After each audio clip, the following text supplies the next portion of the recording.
Alfred Hitchcock की psycho सिर्फ एक डरावनी फिल्म नहीं है, यह इंसानी दिमाग की गहराइयों में झांकने वाली एक खौफनाक कहानी है। 1960 में रिलीज हुई इस फिल्म ने डरावनी फिल्मों की परिभाषा ही बदल दी। फिल्म का सस्पेंस, कहानी कहने का अंदाज और चौंका देने वाली हिंसा ने दर्शकों को मंत्रमुग्ध कर दिया।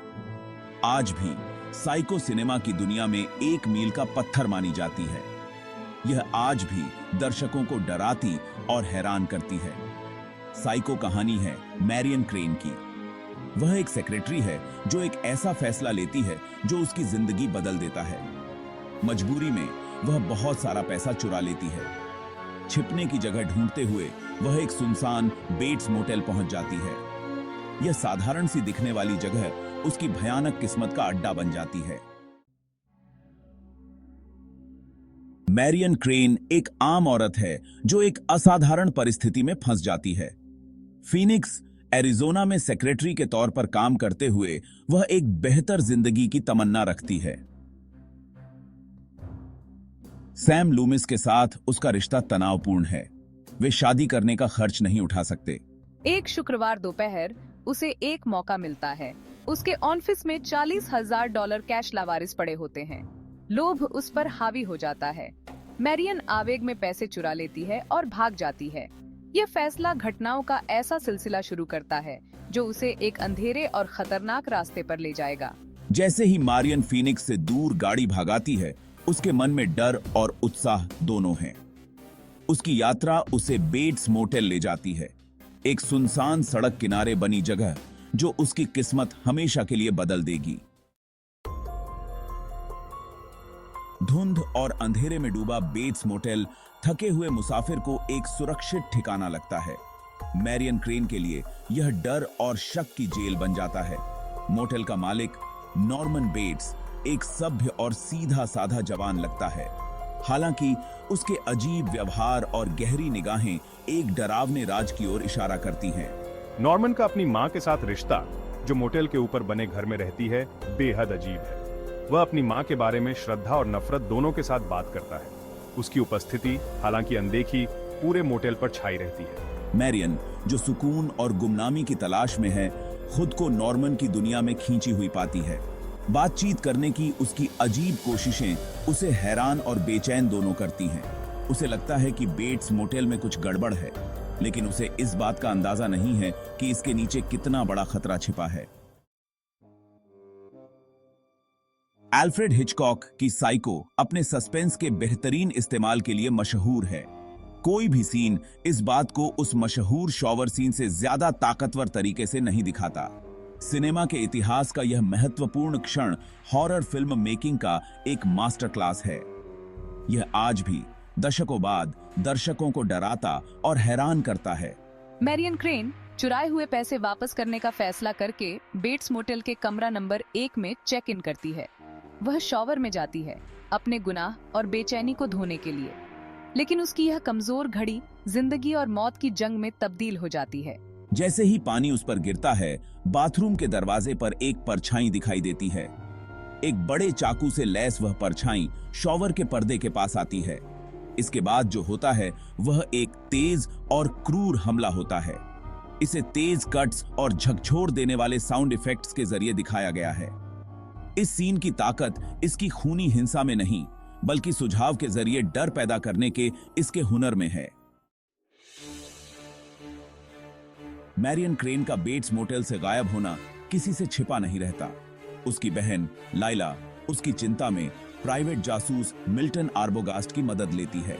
हमें मैरियन को ढूंढना होगा, कुछ तो गड़बड़ है। दोनों मिलकर मारियन को ढूंढने निकल पड़ते हैं, इस बात से अनजान कि आगे उनका इंतजार किस खौफ से है। मैं बेट्स मोटेल से शुरुआत करता हूँ। वह आखिरी बार वहाँ देखी गई थी। आर्बोगास्ट, जो एक अनुभवी जांच करता है, को किसी अनहोनी का शक होता है। वह बेट्स मोटेल पहुंचता है और नॉर्मन से पूछताछ शुरू करता है। तो तुमने आखिरी बार मैरियन को कब देखा था? नॉर्मन का घबराया हुआ व्यवहार और विरोधाभासी बयान आर्बोगास्ट के शक को और गहरा कर देते हैं। तुम्हारी कहानी में दम नहीं है नॉर्मन। उसे लगता है कि कुछ बहुत गलत है। बढ़ती हुई बेचैनी के साथ आर्बोगास्ट मोटेल की और जांच करने का फैसला करता है। उसकी तलाश उसे पहाड़ी पर बने घर तक ले जाती है। मुझे उस घर की जांच करनी होगी, हो सकता है वहां कुछ सुराग मिले। वह घर में घुसता है जवाब की उम्मीद में, लेकिन उसकी जगह उसे अंदर छिपी रहस्यमयी शख्सियत के हाथों दर्दनाक मौत मिलती है। बहुत देर हो चुकी है, मुझे खुद वहां जाना होगा। नॉर्मन बेट्स एक बंटा हुआ दिमाग। नॉर्मन बेट्स मोटेल का सीधा साधा दिखने वाला मालिक, सिनेमा के सबसे मशहूर खलनायकों में से एक है।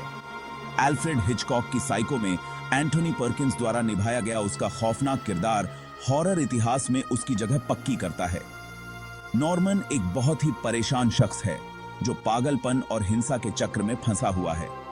ऊपर से देखने पर नॉर्मन एक सभ्य और सीधा साधा जवान लगता है। वह अपने मेहमानों को खुश करने के लिए उत्सुक रहता है और अक्सर उनके साथ अजीबोगरीब बातचीत करता है। हालांकि सामान्य दिखने वाले इस चेहरे के पीछे एक बहुत ही परेशान दिमाग है। नॉर्मन डिसोशिएटिव आइडेंटिटी डिसऑर्डर से पीड़ित है, एक ऐसी स्थिति जिसके कारण वह अलग अलग व्यक्तित्वों में बदलता रहता है। नॉर्मन का सबसे प्रभावशाली व्यक्तित्व उसकी मृत मां का है।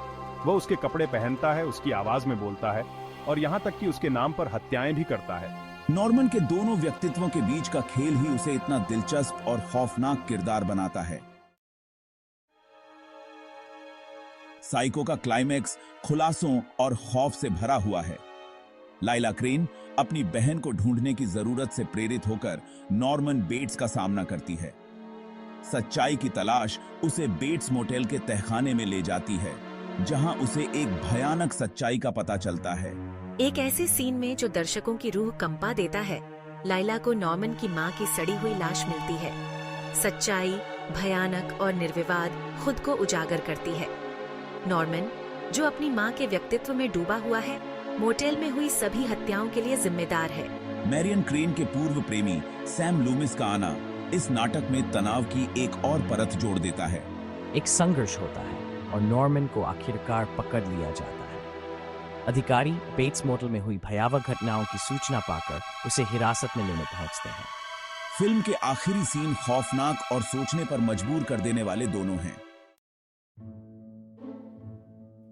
एल्फ्रेड हिचकॉक सस्पेंस के बेताज बादशाह, एक दूरदर्शी फिल्म निर्माता थे जिन्होंने हॉरर शैली में क्रांति ला दी।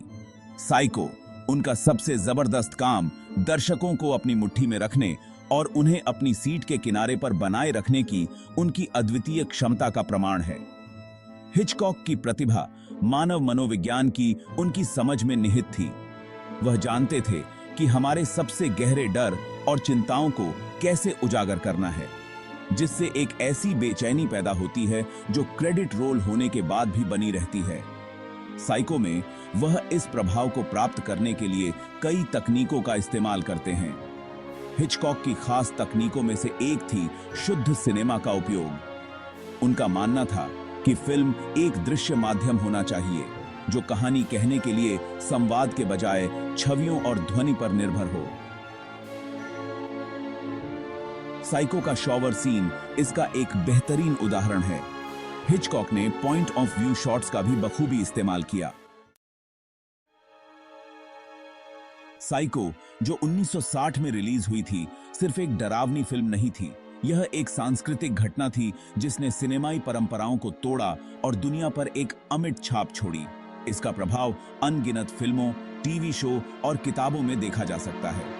यह आज भी दर्शकों को प्रेरित और भयभीत करती है। साइको के सबसे महत्वपूर्ण योगदानों में से एक थी वर्जनाओं को तोड़ने की इसकी इच्छा। फिल्म में हिंसा, कामुकता और मानसिक बीमारी के स्पष्ट चित्रण ने उस समय दर्शकों को झकझोर कर रख दिया था। इसने हॉरर फिल्मों की एक नई लहर का मार्ग प्रशस्त किया, जिसने गहरे और अधिक परेशान करने वाले विषयों की पड़ताल की। साइको का लोकप्रिय संस्कृति पर भी गहरा प्रभाव पड़ा। फिल्म की प्रतिष्ठित इमेजरी शॉवर सीन से लेकर नॉर्मन बेट्स की खौफनाक निगाहों तक तुरंत पहचानने योग्य बन गई है। इसे अनगिनत बार संदर्भित और पैरोडी किया गया है। बेट्स मोटेल खुद ही डरावनी जगह का पर्याय बन गया है। इसने अनगिनत प्रेतवाधित घरों और हैलोवीन आकर्षणों को प्रेरित किया है।